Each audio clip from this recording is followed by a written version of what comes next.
네, 구약에서 하느님이 당신이 어떤 분인지를 이제 정확하게 이렇게 얘기하셨던 부분들을 말씀을 드렸고요. 이제 신약에서는 그분을 결정적으로 정말 알게 하기 위해서 말씀하실 수 있고 또 이렇게 그 사람들을 치유할 때도 오늘도 이렇게 그 만지시면서 얘기하시잖아요, 그죠? 이렇게 하실 수 있는 이제 예수 그리스도가 오시게 됩니다.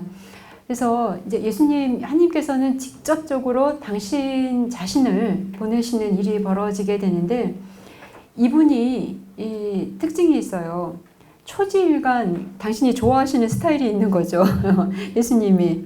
우리도 그렇죠. 어떤 사람 이렇게 그 스타일이 계속 우리한테는 호감이 가잖아요. 그런 것처럼 예수님께서 초지일관 같은 성향의 사람들을 좋아하시는데 특징이 뭐냐 하면 이제 사회적 약자들이죠. 예, 진짜 죄인, 그 다음에 이런 어떤 핸디캡을 가진 사람들, 그래서 정말 나약한 사람들을 선택하십니다.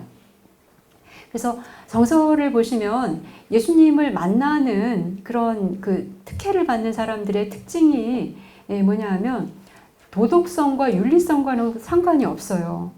간음하다 잡히고 도둑질하다 잡히고 평생 도둑질하다가 예수님을 십자가에서 만나가지고 제일 먼저 천국에 올라가 같이 들어가고 그래서 너무나 좀 놀라운 게 자기가 굉장히 도덕적이고 윤리적이고 잘 준비된 그런 사람들이 예수님을 만나는 것이 아니라 오히려 예수님을 만나도 하느님의 아들이라고 인식하지 못하죠. 바리사이파나 율법학자들의 특징입니다. 아주 도덕적인 생활을 정말 성실히 했던 사람들이죠. 근데 그런 것과는 하느님을 만나는 것이 차이가 있다라는 것을 저희가 알게 되는데 그러면 죄인들을 특별히 좋아하시는 이유가 있냐? 죄인을 다 좋아하시는 거가 아니라 자신이 죄인이라는 것을 인식한 그래서 절박하게 하느님의 은총이 필요한 사람들이 하느님 복음의 첫 번째 수혜자들이 되는 겁니다.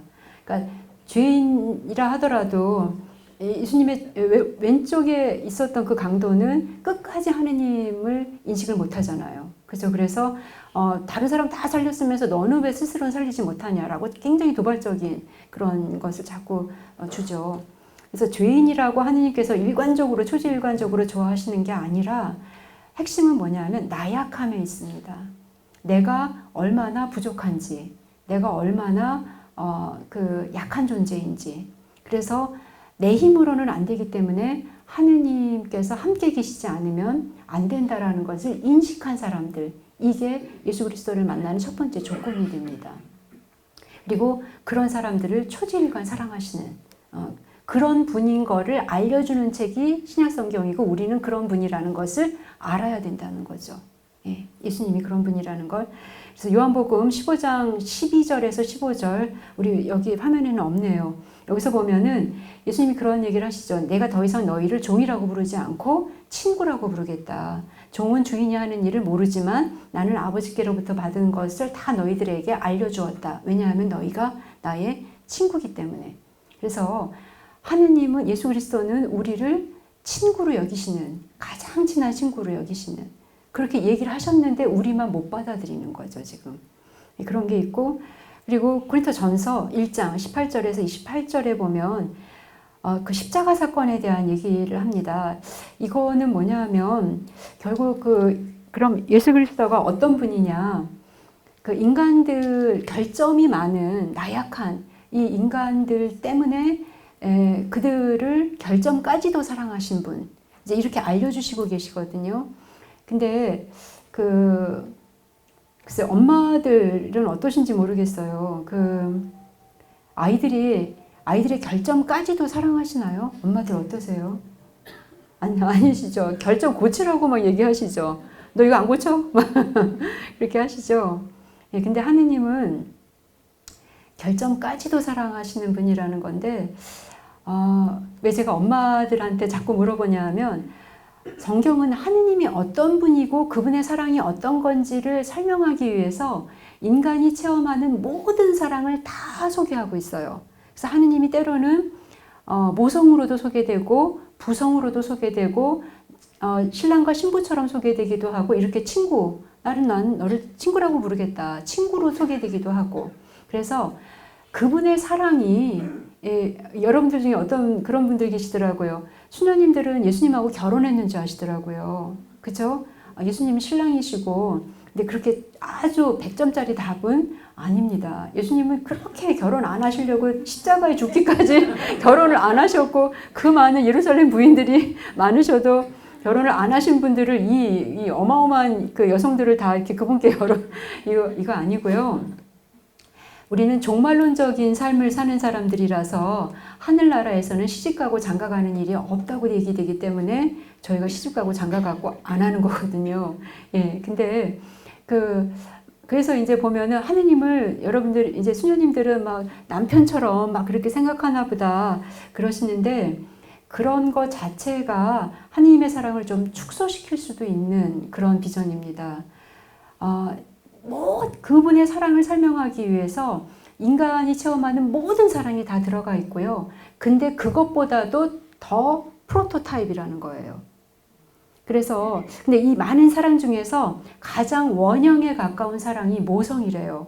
아버님들은 조금 서운하실 수도 있는데요. 예, 왜냐하면 일반적인 사랑은 안 보면 잊어버린대요. 생각이 안 난다는 거죠.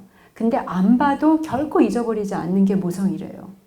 근데 이사야서나 이런 데를 보면은 근데 그러니까 엄마가 그 어린 젖먹이를 어떻게 잊을 수 있느냐. 설사 잊는다 하더라도 나는 너희를 잊지 않는다라고 당신 자신을 알려주시거든요.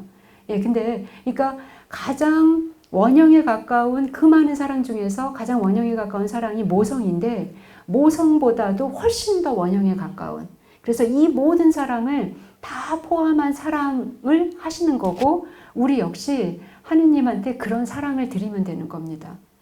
부모와 자식 간의 사랑보다도 훨씬 더 원초적인 그거를 드린다라는 것이 알아들이기만 하면 된다라는 거예요.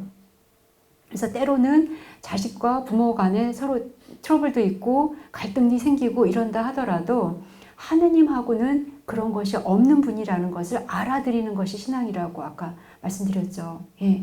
그래서 이렇게 이제 그런 건데 예수 그리스도는 그런 사랑으로 인간의 결점까지도 사랑하셨다는 거죠. 근데 오히려 한 걸음 더 나아가서 결점 때문에도 사랑하셨다는 거예요. 그 결점 때문에 우리는 싫어하잖아요. 그 결점 때문에 이혼하고 헤어지고 이러는데 그 결점 때문에 아무도 너랑 같이 안 있으니 결점 때문에 나라도 너를 사랑한다라는 이런 사랑인 거죠. 그래서 그렇게 당신이 어떤 사랑인지를 보여주셨고 그런 사랑을 했을 때 마지막에 나오게 되는 결과가 십자가거든요. 그러니까 많은 사람들이 그렇게 얘기를 하는 거죠. 그래 그렇게 사랑한다고 하더니만 결국 결과가 이게 뭐냐. 자기가 결국 자기는 살리지 못하고 십자가에서 처절하게 죽어가는 이게 그 사랑의 그런 사랑의 끝이냐. 이제 이렇게 얘기를 하는 상황인 거죠. 이제 뭐 그래서 유다의 지도자들, 뭐 군인들, 심지어는 거기 깡패들, 강도들조차도 이제 그렇게 막 모욕을 하는 그런 장면이 나옵니다. 얼마 전에 가톨릭 신문 여기 미국에서도 가톨릭 신문에 제가 쓰는 그게 나오나 보더라고요. 그죠? 안 읽어보셨나 보네. 아니면 사진이 너무 옛날 사진이라서 지금 저랑 매치를 못 하시나? 예, 그 가톨릭 신문에 매주마다 이렇게 나오는데 매주는 제가 시간이 없어서 못 쓰고 근데 이렇게 한 달에 한 번 쓰는 거라서 제가 그 칼럼을 2년째 쓰고 있어요. 근데 얼마 전에 썼던 게 이제 요런 장면이에요. 이제 율법 학자들, 지도자들이 예수님을 그런 사랑의 끝이 결국 이런 거냐 이렇게 막 매도하는 그런 장면인데요. 거기에서 근데 그 백인 대장이 예수님이 돌아가시는 장면을 보시면서 그 사람만이 뭐라고 얘기하냐면 이분이 하느님의 아드님이셨구나 라고 고백을 해요. 하느님이시기 때문에 그런 사랑이 가능하셨던 거죠. 예. 그래서 이제 여기서 우리가 제시할 수 있는 어떤 질문 중에 하나가 이제 그리스도론에서 가장 중요시 여기는 질문 중에 하나인데요. 왜 하필이면 굳이 십자가였을까? 다른 것으로도 하느님을 얼마든지 영광스럽게 당신 자신을 단번에 이렇게 오해받지 않고 계시하실 수 있으셨을 텐데 왜 십자가였을까? 이게 이제 관건입니다. 왜 하필이면 그렇게 처절한 모습으로 그 기가 막힌 사랑의 끝이 그렇게 비극적이야만 했었을까? 예, 이게 이제 문제인데요. 이것도 저도 이 총원장을 하면서 답을 좀 찾게 됐던 것 같아요. 사람을 변화시키는 거는요, 교육이나 훈계나 뭐 아니면 어떤 프로그램 이런 게 아니더라고요. 사람을 인간을 정말 존재론적으로 변화시킨 거는 누군가의 조건 없는 내어줌, 이것만이 사람을 변화시킵니다. 그러니까 아무리 좋은 학교, 아무리 좋은 교육, 아무리 좋은 거 이게 막 계속해서 걔한테 집중적으로 쏟아붓는다 하더라도 얘가 변하지 않을 경우가 많은데 그걸 당연한 거로 여기셔야 된다는 거예요. 교육은 사람을 계몽시킬 수 없습니다. 변화시킬 수 없어요. 계몽까지는 될 것 같아요. 근데 존재론적으로 변화시킬 수가 없어요. 사람이 변하는 것은 누군가의 정말 지고하고 순수한 온전히 계산 없는 사랑으로 누군가의 내어줌을 체험했을 때예요. 예수님은 당신의 온전한 지고한 사랑으로서의 당신 자신을 완전히 내어줌으로써 그제서야 진짜 사랑하셨구나. 이게 사랑이구나. 이런 것들을 알려줬고 그래서 백인대장은 알아보게 된 거죠. 아, 이분이 하느님의 아드님이셨구나. 그래서 우리를 더 품위 있게 하는 거. 그래서 그 교황님께서 그 교황이 되신 다음에 프란치스코 교황님이 되신 다음에 첫 번째 강론에서 얘기하신 게 뭐냐 하면 십자가 말고는 구원이 없다 이렇게 얘기하셨어요. 그리고 그것을 십자가의 품격이다라고 얘기하십니다. 그러니까 십자가가 처절하게 정말 아주 그냥 뭐라고 할까요? 아주 비열하고 저열한 사건에 오해받아가지고 있는 그런 장소임에도 불구하고 사실은 그것만큼 품격 있는 일은 이제 없다라는 거죠. 그래서 굳이 십자가였을 수밖에 없는 이유는 인간에게 눈높이를 맞추시기 위해서 그랬습니다. 그렇다는 거죠. 예를 들어서 이게 십자가가 형틀이잖아요. 형틀. 예, 근데 뭐 만약에 어떤 어머니가 계시고 아들이 있는데 아들이 막 그냥 건달이라고 합시다. 그래서 아무리 얘기를 해도 말을 안 들어요. 어떤 교육에 맡긴다 하더라도 안 변해요. 우리 수녀원에서 유치원을 하고 있는데 엄청나게 몬테소리를 잘해도 안 변해요. 안 변하는데 결국에는 이 사람이 변하는 건 뭐냐 하면 자기 죄 때문에 그 죄를 온통 어머니가 뒤집어 하나도 무죄하신 분이, 죄가 하나도 없으신 분이 이 아들의 죄를 온통 뒤집어 씌우고 당신이 십자가 그 형틀에서 죽었을 때 그때서야 비로소 아들은 자기가 뭐를 잘못했는지 이제 알게 되는 거죠.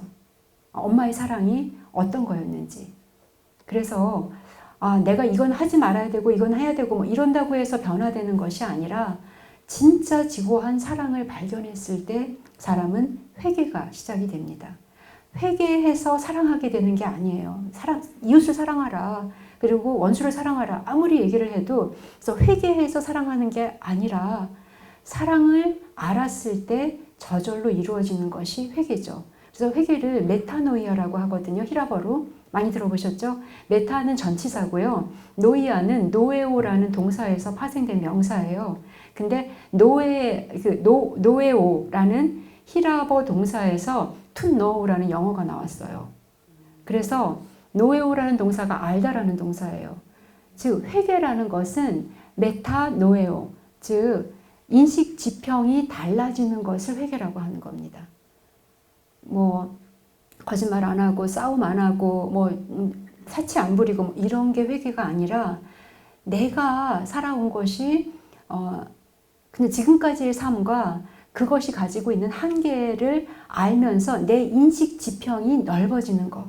하느님 없이는 안 되겠구나. 하느님이 어떤 분이시는구나 라는 것을 알게 되는 것, 새롭게 알게 되는 것이 회개예요. 예, 그래서 결국 백인대장은 이 순간에 회개하게 됐던 거죠. 저분은 그야말로 사람들의 사람들을 선동해가지고 유다인들의 왕으로 올라가려고 했었던 그런 정치범이 아니라 진짜 하느님의 아드님이셨구나라는 것을 깨닫게 되는 거고, 이제 그러고 나서야 이제 그 전까지는 제자들이 태도나 이런 게 아주 그 바로 옆에서 3년 동안 공생활을 하시잖아요. 그죠? 이거는 그분의 말씀을 듣고 보고 만지고 이런 것들을 구체적으로 하는 정말 퍼스널한 관계 속에 들어가라는 그 초대로서의 3년 동안의 공생활이 있었던 거거든요. 근데 그럼에도 불구하고 완벽하게 알지 못했던 거죠. 그래서 베드로부터도 더 도망가고 3번이나 모른다고 부인하고 이제 이랬던 것인데, 십자가 사건 이후에 물론 결정적인 것은 성령을 받음으로써 가능했지만, 그래서 성령의 역할도 굉장히 중요한 게요. 아, 이랬구나라는 것을 그냥 아는 것과 함께 정말 이걸 하느님의 뜻과 하느님의 계획 안에서 알게끔 하는 그 은총은 성령의 힘이 없이는 불가능하거든요. 성령께서 계실 때 알게 하고 깨닫게 하고 믿게 하고 하는 거죠. 그런 의미에서 이제 성령께서 오셨어야만 하는 이유도 분명히 있습니다. 그리고 성령의 강림과 함께 이제 교회, 그리스도인들이 만들어지게 되죠. 예, 그래서 결국 구약과 신약은 이런 하느님이 어떤 분인지를 알려주시고, 특별히 신약에서는 예수 그리스도의 십자가상 죽음을 통해서 그분의 사랑이 일반적인 어떤 사랑과 얼마나 다른지를 분명히 알려주십니다. 한국뿐만이 아니라 뭐 미국은 더 할 것 같아요. 마약하고 이러는 사람들 엄청 많을 걸로 알고 있는데 유럽은 굉장히 많죠. 마약이나 이런 거. 그래서 사회의 많은 그 문제들을 봤을 때 이 문제는 무슨 뭐 행정 시스템의 문제도 있고 뭐 사회적인 어떤 여러 가지 문제도 있지만 사실 가장 본질적인 문제는 애정 결핍의 문제인 것 같아요. 사랑하는 법을 모르는 게 되게 많아요. 그리고 한국도 마찬가지인 것 같아요. 그래서 엄마로부터도 제대로 사랑을 못 받은 경우들이 사실은 많죠. 왜냐하면 그 엄마도 제대로 사랑을 못 받은 경우가 많기 때문에. 그래서 이게 계속 대물림 되면서 정말 뭔가 이런 어떤 결핍의 상황이 성공이라든가 아니면은 뭐 어마어마한 어떤 포지션을 획득하는 이런 것으로 이제 막 가게 하고, 그래서 정말 한국에서 어떤 그런 포지션을 획득한 경우에는 굉장히 위선적으로 가는 경우가 많죠. 자기가 이런 어마어마한 자리에 오르기까지 정말 엄청나게 뭐 피눈물 흘리면서 공부를 했기 때문에 획득한 다음에는 이중적으로 변하죠. 아주 비인간적인 행동을 한다거나 아주 부도덕한 행동을 한다거나 아니면 윤리적으로도 굉장히 더러운 행동을 한다거나 이렇게 되거나, 혹은 성공하지 못한 경우에는 한국은 혐오 사회라는 말을 요즘 많이 하거든요. 그냥 묻지마 범행이 많이 일어나는데 왜 그러냐, 왜 죽였냐 이러면은 그냥 혐오스러워서 싫어서 죽였다는 거예요. 이런 경우는 이제 포지션을 획득하지 못한 경우에 일어납니다. 그래서 자기 안에서 충만함을 살아갔을 때 싸움을 걸어도 싸움하지 않는 게 샬롬이라고 말씀드렸잖아요. 근데 이미 많은 축복을 받았음에도 불구하고 그렇게 이중적으로, 그래서 뭐 정치인들 그 성스캔들 이런 것들 엄청 많잖아요.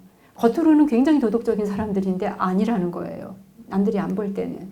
근데 이게 이제 모든 것이 그런 어떤 결핍에서, 정서적인 결핍에서 나온다고 보여지고, 또 그렇게 성공하지 못한 사회에서는 말할 수 없이 서로가 서로를 증오하고, 이제 이번에는 증오가 아니라 요즘엔 혐오라는 말을 정말 많이 쓰거든요.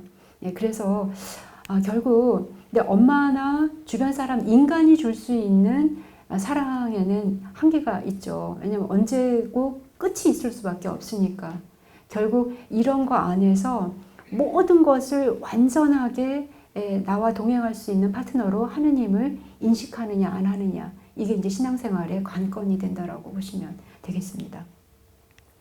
그래서요, 아까 말씀드렸던 발타살, 이분이요, 그리고 이 발타살의 이론을 엄청나게 가져오신 분이 지금 교황님 이전의 교황님, 베네딕토 16세 교황님이세요.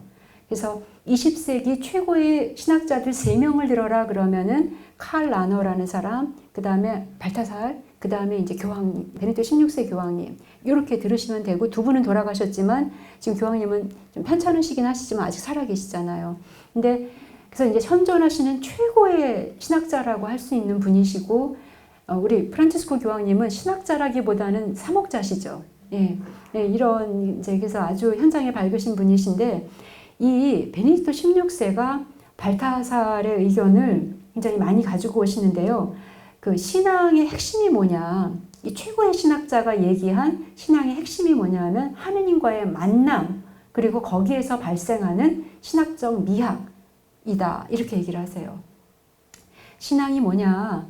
교리 교육을 많이 배워가지고 교리 교육을 많이 받아서 뭐라고 할까 그 교리 지식을 많이 아는 게 신앙의 핵심이냐? 아니라는 거예요. 만남이 있어야 된다는 거죠. 그분과 만나고 사귀고 그런데 그 만남이 너무나 아름다워서 그 아름다움에 매료될 때 신앙이 가능하다는 거예요. 그걸 신학적 미학이라고 합니다. 신학적 미학. 그래서 근데 이 발타살은 이 발타살의 이론을 가지고 오신 건데요. 뭔가 우리가 무엇인가를 인식할 때 그래서 서양 철학의 기본이 인식론이잖아요. 근데 뭔가를 인식할 때 일반적으로는 진선미 과정으로 설명하는 경우가 많아요. 진리가 주입이 되고 그 주입된 진리를 가지고 선한 행동을 유발시켜야 되는 거죠. 선한 사람으로 그러니까 도덕시간, 윤리시간 잘 배워서 선한 행동을 하는 거게끔 하는 거고 그래서 우리가 아름다움에 도달한다. 이런 구조가 서양의 구조예요. 진선미로 가는 거. 근데 발타살이요. 다르게 제안을 합니다. 우리의 인식 구조는 제대로 되려면 미선진으로 가야 된다는 거예요. 먼저 아름다움에 경탄하고 매료될 때 그것을 따라가려고 하는 행위들이 나오는 것이 선함이고요. 그래서 도달하는 것이 진리라는 거예요. 그래서 이거는 다른 말로 하면 이런 거예요. 진리가 주입이 됐을 때 나오게 되는 게 이제 주입식 교육이잖아요. 그래서 이제 주입이 된 거는 공감하지 못하기 때문에 전혀 육화되지 못해요. 우리가 학습이라고 하는데 습되지를 못해요. 그냥 정보로만 인포메이션으로만 남아있지 정말 주입된 거는 뭐든지 내가 뭔가를 습하려면 중요한 거는 공감하고 납득하고 동의해야지만 담아질 수가 있는 거죠. 그래서 주입식 공부의 특징이 뭐냐 하면 시험 보고 나서는 완전히 잃어버리잖아요. 까먹잖아요. 왜냐하면 따로 또 주입이 돼야 되니까 또 시험 보기 전까지만 컨테인 하고 있다가 또 까먹고 이래서 실력이 안 늘죠. 고학력 사회에 아주 그냥 어마어마한 고학력 사회로 들어갔음에도 불구하고 굉장히 문제적인 사회로 점점 더 나빠지고 있는 것 같은 그럴지도 모르는 한국 사회의 모습을 볼 때 우리가 부인하기 어려운 내용입니다. 근데 이제 발타살은요, 이미 그 철학이 시작이 되는 게 그리스 철학이잖아요. 그리스에서 헬레니즘에서 제일 먼저 이제 철학하는 사람들이 나오게 되는데, 그래서 철학을 필로소피아라고 하죠. 필로스, 이게 사랑입니다. 그죠? 그 다음에 소피아, 지혜죠. 지혜에 대한 사랑이 이제 학문이죠. 철학인데요. 여기에서도 이미 그 사람들은 미선진의 방법을 썼다고 주장하는 게 발타살의 주장이에요. 그러니까 지구를 보니까 너무 아름답다. 그래서 지구에 대한 아름다움에 매료되면서 그럼 지구의 시작이 무엇일까? 그래서 분자설, 원자설, 뭐 맨 처음엔 태양이 맨 처음에 시작이 됐다, 뭐 물에서 시작이 됐다 이렇게 하다가 분자, 원자설까지 가잖아요. 그래서 결국 모든 학습, 학문 활동의 시작에는 뭐가 있어야 되냐 하면 아름다움에 경탄할 때. 그래서 누군가가 나는 컴퓨터가 너무 아름다워요. 그러면은 이걸 시키지 않아도 뜯어서 분석하고 다시 조립하고 뭐 어쩌고 하면서 그야말로 자기 실력으로 자기가 이것이 자기랑 동화가 되죠. 그래서 매료될 때만 공부를 제대로 하는 거예요. 사람에 대해서도 마찬가지죠. 저 사람이 너무 아름답게 느껴지면 무슨 공부를 했는지, 뭐 뭘 좋아하는지, 고향이 어딘지 공부하기 시작하시잖아요. 마찬가지로 그래서 신앙도 그 하느님의 아름다움, 이제 그거는 나와의 만남에서 오는 아름다움에 매료될 때 신앙도 이제 탐구가 시작이 된다라는 거죠. 아니면은 그냥 억지로 그 의무나 규율과 규칙에 의해서 유지되는, 그래서 다른 사람들이 봤을 때 마치 종교는 아편같이 내 죄를 속죄하기 위한 자기 속죄의 도구로서 종교가 이용되는 그런 자기 아픔을 잊게 하는, 상처를 잊게 하는 필링센터나 아편같이 될 수가 있는 것으로 전락될 수 있다는 거죠. 그래서 그거를 신학적 미학이라고 얘기하는 겁니다. 그래서 근데 이런 얘기가 나오기까지 몇 가지 어떤 진행 그 과정이 있었어요. 그 세계 주교 대의원회라고 하죠. 그러니까 주교님들이 엄청 많으신데 거기에 대의원들을 뽑아요. 그래서 그분들을 모아가지고 교황청에서 시노드라는 걸 하게 되는데 베네딕토 16세께서 이 최고의 학자가 시노드를 굉장히 중요시 이렇게 생각하셨겠죠. 그래서 11차, 12차, 13차 세 개의 시노드를 하시게 되는데요. 11차 때는 2005년이었어요. 근데 이때 강조했던 게 성찬례입니다.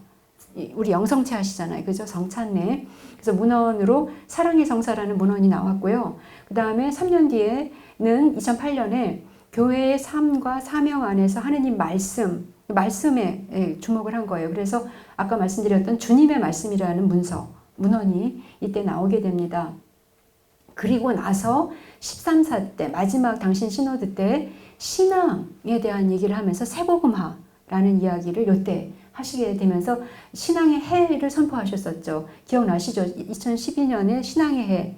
여기 뭐 그 페이스 뭐 어떻게 했겠네. Year of Faith 뭐 이렇게 나왔겠네요. 그러면 그거를 하면서 신앙을 다시 한번 보자 이렇게 했던 건데 여기에 의도가 있으셨습니다. 아까 신앙은 만남이라고 말씀드렸거든요. 그죠? 이 베네딕토 16세에 의하면 만남인데 만날 수 있는 그 시간과 공간이 필요하잖아요. 그래서 지금 예수님이 하나님 안 보이시고 안 들리는 게 정상인데 만나려면 어떻게 해야 되냐. 교회가 공식적인 자리로 선포한 게 있어요. 그게 뭐냐 하면 미사라는 특권의 자리예요. 그래서 우리가 그 부활하신 예수 그리스도를 만나는 특정적 장소가 있다. 그게 뭐냐 하면 미사라는 거예요. 그리고 미사에서 특별히 말씀의 전례, 성찬의 전례 이렇게 돼 있잖아요. 그래서 합법적으로 부활하신 예수 그리스도를 만날 수 있는 그런 특정적 자리는 말씀이 선포될 때 그리고 성체를 영할 때 이때 하느님을 만날 수 있다는 거죠. 그래서 11차 때는 성체에 대한 거, 12차 때는 말씀에 대한 거로 신호들을 하셨다는 거예요. 가톨릭 교회에서는 은총을 받는 도구가 뭐냐면 성사입니다. 개신교에서 없는. 그래서 성사를 집행하지 않으면 은총을 받을 수가 없어요. 그냥 내 마음 안에서만, 그냥 개신교는 그래도 될지도 있겠어요. 근데 가톨릭 교회는 그래서 고해성사를 보셔야 되고 미사에 꼭 참석하셔야 되고 하는 이유가 은총을 받으시는 그런 특정적 장소이기 때문에 그렇습니다. 특별히 이제 말씀의 선포와 성체성사를 통해서 예수 그리스도를 만날 수 있는 거고 그런 다음에 이제 만남이 이루어지니까 신앙에 대한 얘기를 하시겠다는 거로서 신앙의 해를 지내시게 되는데 여기서 주제가 좀 재밌습니다. 그리스도교 신앙 전수를 위한 새복음화. 아까 새복음화 말씀드렸는데 특별히 그냥 신앙 전수라고 얘기 안 하고 구체적으로 그리스도교라고 얘기를 한 게 좀 특별하죠. 여기에는 이유가 있는데요. 이제 교황님이 이렇게 보실 때 사회가 너무 이렇게 그 경쟁주의, 그 다음에 뭐 물질, 뭐 지상주의 이렇게 가다 보니까 사람들 안에서 특별히 영에 대한 갈구가 있다라는 것은 인정을 하시는 거예요. 아, 사람들이 아주 치열하게 살수록 영에 대한, 영성에 대한 갈망과 갈구가 있구나. 근데 중요한 것은 영에 대한, 그리스도교 영성에 대한 갈구가 아니라 영빨에 대한 추구가 있는 거예요. 영빨 뭔지 아시죠? 그래서 어떻게 마음을 잡아야 될지 모르는데 그게 이제 결핍 때문에 아까 애정 결핍이든 뭐든 결핍 때문에 나오는 거고 이렇게 하다가는 내가 존재가 잠식될 수 있을 위기감을 느끼니까 영에 대한 추구를 하는 거죠. 근데 자칫 잘못하면 영빨에 대한 추구로 갈 수가 있는데 이러면은 계속해서 추구가 충족되지 않기 때문에 영성에 대한 쇼핑이라는 말이 나오잖아요. 어떤 때는 이것도 해보셨다 저것도 해보셨다가 다 해보시는 거예요. 그런데도 나는 깊이 못 들어가죠. 그래서 그 스피리추얼리티라고 할 때 그리스도교는 S자가 대문자여야 되는 거예요. 그냥 영빨 소문자 쓰시는 스피리추얼리티로 들어가시면 큰일 나는 거죠. 그래서 굳이 그리스도교다, 그리스도교 신앙이어야 된다 이거를 강조하신 이유가 거기에 있습니다. 그냥 영에 대한 추구면은 안 되고 그리스도교의 참된 신앙에 대한 추구해야 된다는 건데, 이 얘기할 때마다 제가 예를 드는 게 있는데요.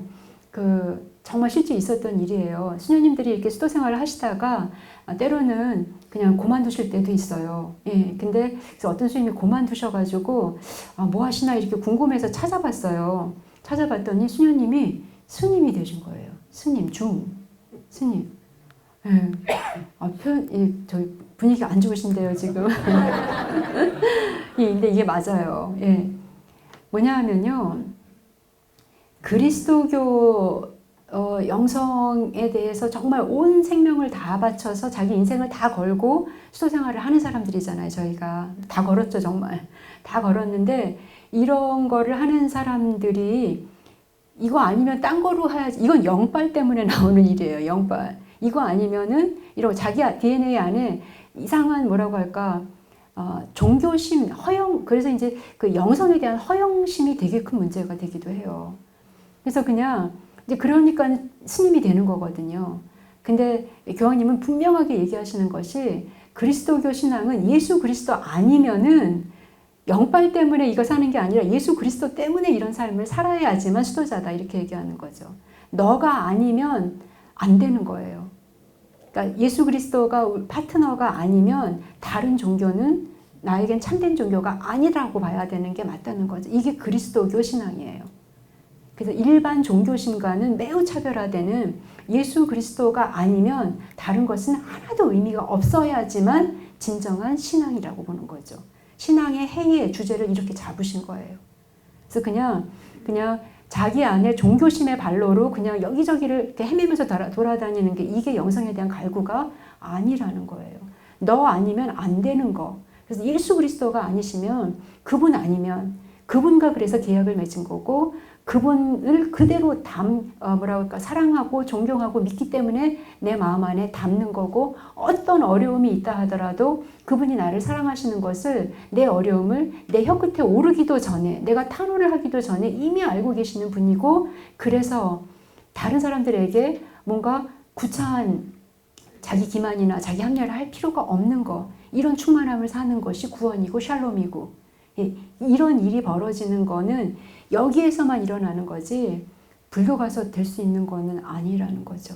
그래서 이제 그런 수도 있지만, 진짜 신앙을, 우리가 신앙인은 많지만 참된 신앙인이 없는 이유에 대해서 지적을 하시는 겁니다. 그래서 참된 신앙으로 들어가자.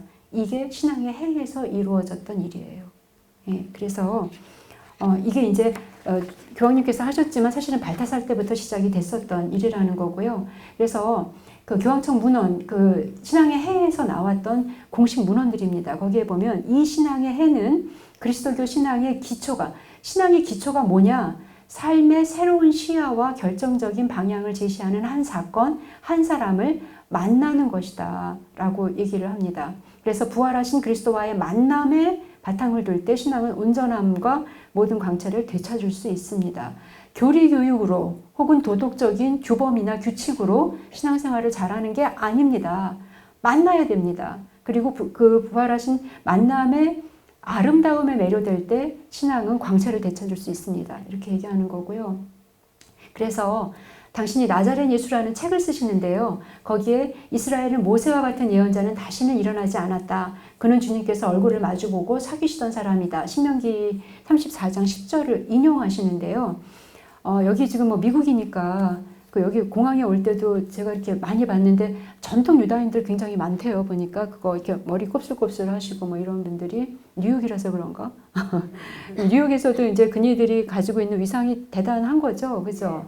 예, 그래서 이 유다인들, 그 유태인들, 이제 우리 세속에선 유태인들이라고 하고, 이제 뭐 저희 공부하는 사람 유다, 예후다라는 말에서 이제 음역이 돼서 유다라는 말을 쓰는데, 이 사람들의 의식을 유다이즘이라고 하죠. 예, 유다이즘. 그리고 한국의 엄마들이 유다인들의 성공 비결이 이제 너무 대단하고 거기에는 교육의 핵심이 있었다라고 보고, 그래서 탈무드를 이제 많이들 관심 있어 하시고 하는데, 탈무드는 그 교육 비법을 적어 놓은 그런 뭐 그 책이 아니고 모세 오경에 대한 주석서가 탈무드예요.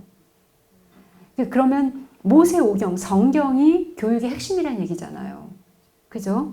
예, 그래서 그래서 결국 이 어마어마한 이 0점 몇 프로도 안 되는 이 유다인들이 미국을 지배하는 것뿐만이 아니라 전 세계를 지배하잖아요, 지금. 뭐, 경제, 문화, 뭐, 정치, 뭐, 할 것 없이. 그러는데, 그 유다이즘에서 최고의 인물을 한 명 뽑아라. 그러니까 4명 뽑아라고 했을 때, 누구가 들어갈까요? 혹시 기억나시는 분 있으세요? 이름 아시는 분, 성서에 나오는 사람들 중에서. 모세, 예, 또. 야곱, 예, 또. 아브라함, 예, 또. 엘리야, 또. 벌써 얘기가 넘어갔어요, 그죠? 예, 제가 그 모세, 그 다음에 야곱, 그 다음에 다윗, 그 다음에 에스라예요. 예, 왜 이렇게 4명이 유명한지는 이제 내일부터는 좀 공부를 많이 할 거거든요. 성서 공부 할 건데, 근데 이제 아시게 될 건데요. 특별히 최고의 인물은 모세입니다, 모세. 왜냐하면, 이 유다이즘의 특징은 뭐냐 하면, 국가가 없음에도 불구하고, 지금 미국이라는 나라에 들어와 있는 민족이잖아요.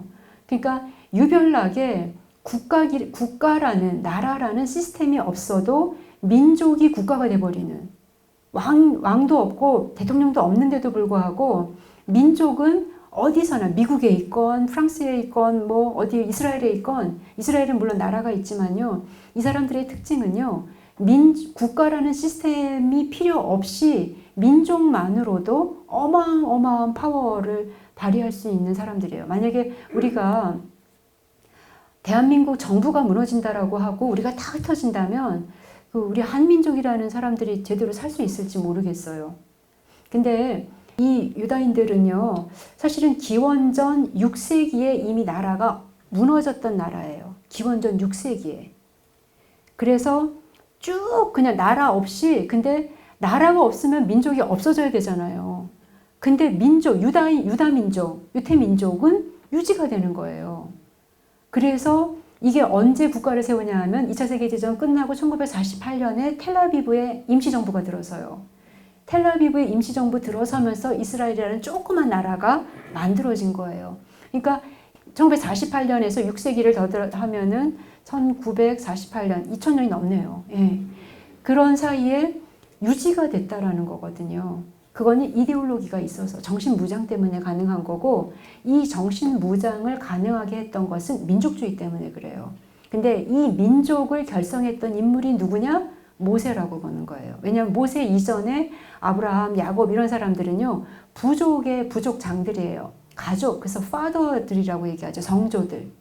그래서 가족들이 연합하면서, 부족들이 연합하면서 하나의 민족, 거대 민족을 만든 것이 히브리 민족, 이스라엘이고, 이 민족이 형성되는 과정 안에 뭐라고 할까, 그 과정의 이야기가 이제 탈출기부터 신명기까지의 얘기거든요. 모세오경에. 근데 이때 탈출기부터 신명기는 모세가 아기 때 태어날 때부터, 신명기는 모세의 유언이에요.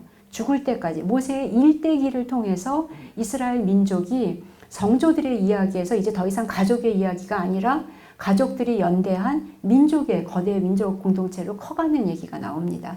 그리고 이 민족이 했던 가장 특별한 일은 뭐냐 하면 시나이에서 계약을 맺었다는 건데요. 계약의 내용이 뭐냐 하면 하느님만을 왕으로 모시고 우리는 그분의 백성이라는 거예요. 그러니까 국가가 무너지고 왕조가 무너져도 우리의 실질적인 왕권은 야훼 하느님께 있기 때문에 아무리 다른 나라의 지배를 받는다 하더라도 실질적인 왕은 야훼 하느님이라고 믿는 것이 유다이즘이에요. 그래서 결국 이 모세라는 인물이 유다이즘의 아주 핵심 인물이라고 할 수 있는데, 그 모세가 왜 위대하냐? 뭐 아까 말씀드린 것처럼 뭐 홍해도 쫙 갈라뜨리고 뭐 10가지 재앙 다 하고 뭐 지팡이를 이렇게 했더니 물이 터져나오고 이런 어마어마한 지도력을 보여줬기 때문에 위대하냐? 그럼 그 지도력은 어디에서 나왔냐? 핵심은 주님께서 얼굴을 마주보고 사귀던 사람이다. 이게 핵심이라는 거예요. 모든 리더십의 핵심은 이 사귐에 있다는 거죠. 이거를 그래서 만남과 사귐과 거기서 나오는 관계, 이게 리더십의 핵심이었다라는 거죠. 이거는 뭐 우리에게도 당연히 필요합니다. 예, 이 하나님 나라를 사는 새 이스라엘이 우리로서는요. 그래서 그런 거를 이제 썼던 거고요. 그 다음에 신앙이 예수 그리스도를 만나 뵙고 그 만남에서 새로운 삶과 깊은 확신과 뭐 힘을 얻지 못한다면 다른 모든 개혁도 실효를 거두지 못할 것이다. 계시원장 24항과 연결되어 있는 말씀인데요. 이거예요. 뭔가 교회를 좀 이렇게 액티브하게 하려고, 아주 다이나믹하게 하려고 굉장히 노력을 많이 하죠. 그래서 여러 가지 프로그램들을 하는데 정말 하느님을 만나고 그 만남에 새로운 삶과 새로운 깊은 확신과 실질적인 힘을 얻지 못한다면 다른 액션들은 다 실효를 거두지 못한다는 거예요. 그래서 모든 그리스도교 공동체가 무엇을 중심으로 해서 활동해야 되는지, 아마 메이플우드도 만약에 아주 활성적인 그런 공동체라고 제가 알고 있고, 근데 더더욱 그렇게 되려면 이거는 뭔가 이벤트 정도만으로는 불가능합니다. 그래서 진짜 성령께서 움직이시는 살아있는 그리스도교 공동체가 되기 위해서는 신앙이 필요하다 얘기를 하는 거고요. 그래서 신앙은 바로 이 만남으로 우리를 초대하고 우리 마음을 열어주고 예수님께서는 당신과 맺는 긴밀한 관계를 통해서 삶의 기술을 배우는 법들을 우리에게 알려주십니다. 계시원장 2장 한번 같이 읽어볼까요? 하느님께서는 당신 선성과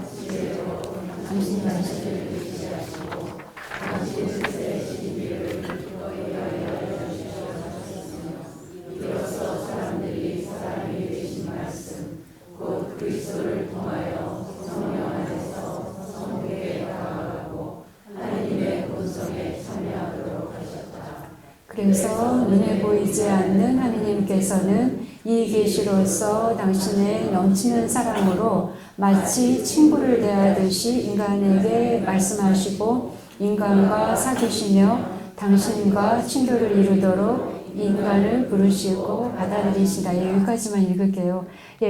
2차 바티칸 공의회의 계시원장 2항인데요. 2항이면 아주 그냥 타이틀이 되는 항목이라고 보시면 되겠어요. 굉장히 임팩트가 있는 그런 것이죠. 근데 1차 바티칸 공의회 때까지만 해도 하느님을 어떻게 만날 수 있냐. 하늘을 봐라. 저 아름다운 산을 봐라. 뭐 어떻게 1년이 365일 항상 이런 주기대로 돌아가는 걸 보면 조물주가 반드시 계신 거 아니냐. 뭐 이렇게 얘기를 했다면 2차 바티칸 공의회에서는요. 친구처럼 얘기하시고 지금 당신이 넘치는 사랑으로 인간과 사귀시고 친교를 이루도록 하신 분이시다 라고 하면서 구체적인 인격적인 만남이 가능해지는 것을 이미 공식적으로 선포하는, 이게 이제 1962년부터 65년 사이에 공의회가 이루어지잖아요. 이제 이렇게 된 겁니다. 결국 이게 베네딕토 16세가 얘기를 하셨다 하더라도 이미 계시 헌장에서 아주 공식적으로 이미 선포한 내용이라는 거죠. 그러면 어떻게 정말 친구처럼 사귀시고 말씀하시고 그래서 하느님하고 친해져야 되는데 이 친함을 성서는 또 그렇게 친한 분이라고 얘기하고 있는데 우리가 그걸 어떻게 과연 실행할 수 있는지 그런 거 궁금하시죠? 내일 오세요. 저는 10시까지라서 여기까지 마치겠습니다. 성부와 성자와 성령의 이름으로 아멘. 영광이 성부와 성자와 성령께 성부와 성자와 성령의 이름으로 아멘.